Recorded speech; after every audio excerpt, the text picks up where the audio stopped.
Students, जैसे मैंने आपको बताया कि पिछले पीरियड में हमने एक्सरसाइज 1.4 का पहला क्वेश्चन देखा, सेम उसी तरह से यह दूसरा क्वेश्चन भी है।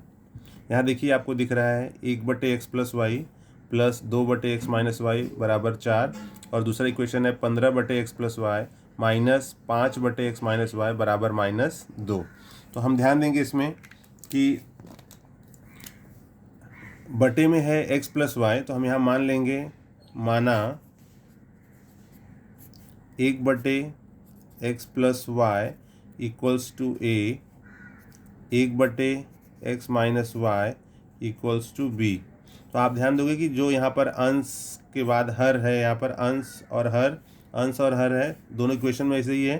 तो हर में x + y x - y पहले इक्वेशन में, यहाँ भी x + y और x - y दूसरे इक्वेशन में दिया हुआ है, तो हम उसको मान लेंगे।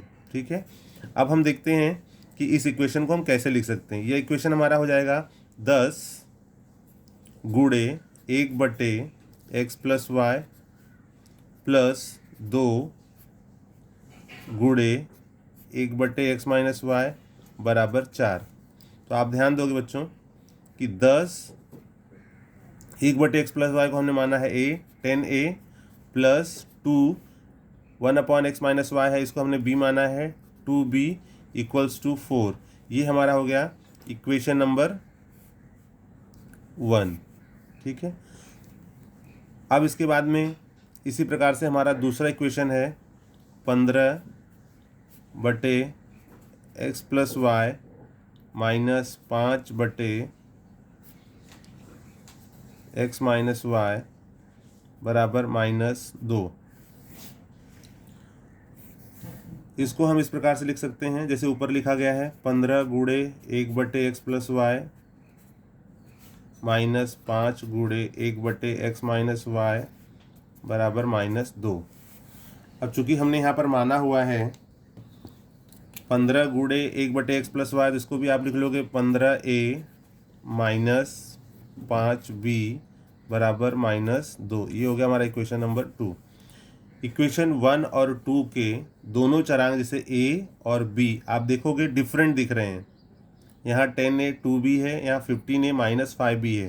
तो दोनों में से किसी एक चरांक को हम इक्वल करेंगे। तो इक्वल करने के लिए जैसे मान लो हम इसमें गुणा कर देते हैं इक्वेशन नंबर 1 में 5 से, तो ये हो जाएगा समीकरण 1 में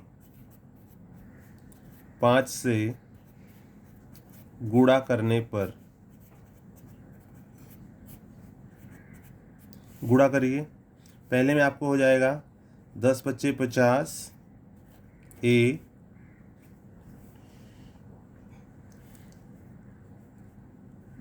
प्लस 5 से हम गुणा कर रहे हैं 10b 5 चौक 20। ये हो गया इक्वेशन नंबर 3।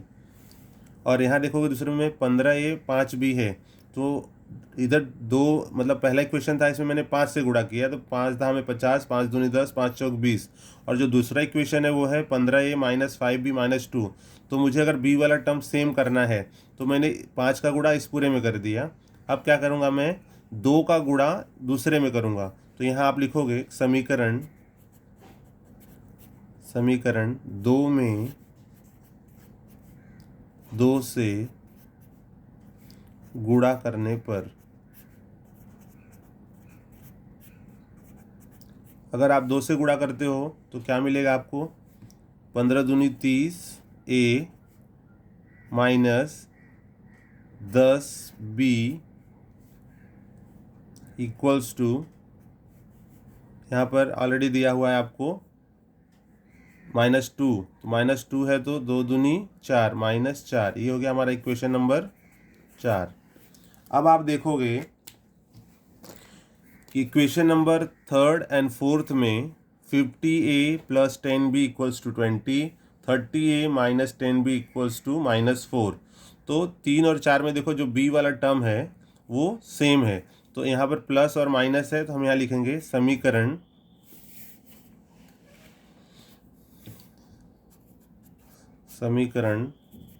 3 में समीकरण 4 जोड़ने पर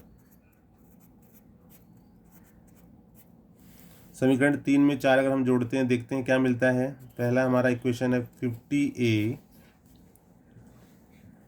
प्लस 10B इक्वल्स टू 20 और नेक्स्ट है 30A minus 10B equals to -4।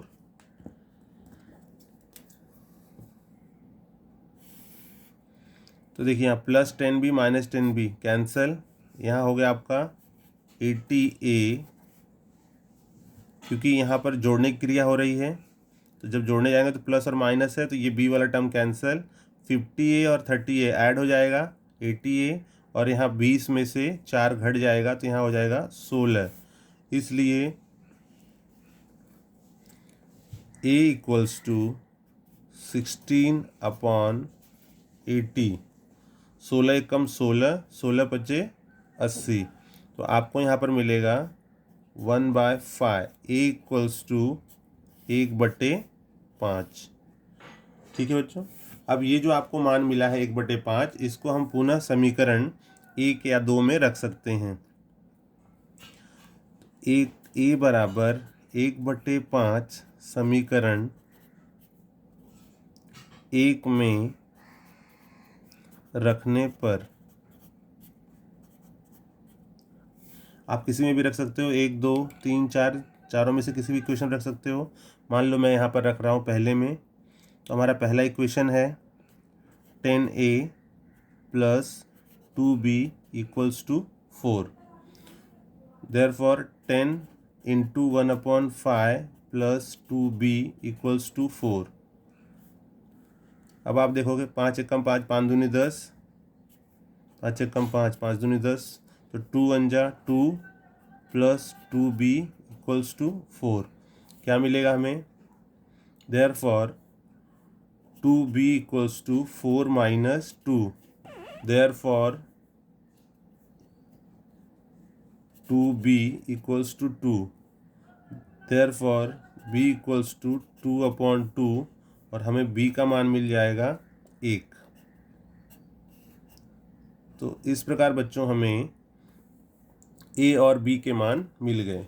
अब आगे आप देखोगे कि जो A और B के मान मिले हैं इन्हें हमें पुनः A और B के जो मान मिल गए हैं इनको हमें पुनः इक्वेशन जहां हमने माना है उसमें इसको आपको रखना पड़ेगा। एक मैं लाइन ड्रॉ करता हूं और उसके दूसरी तरफ फिर लिखता हूं। वो देखिए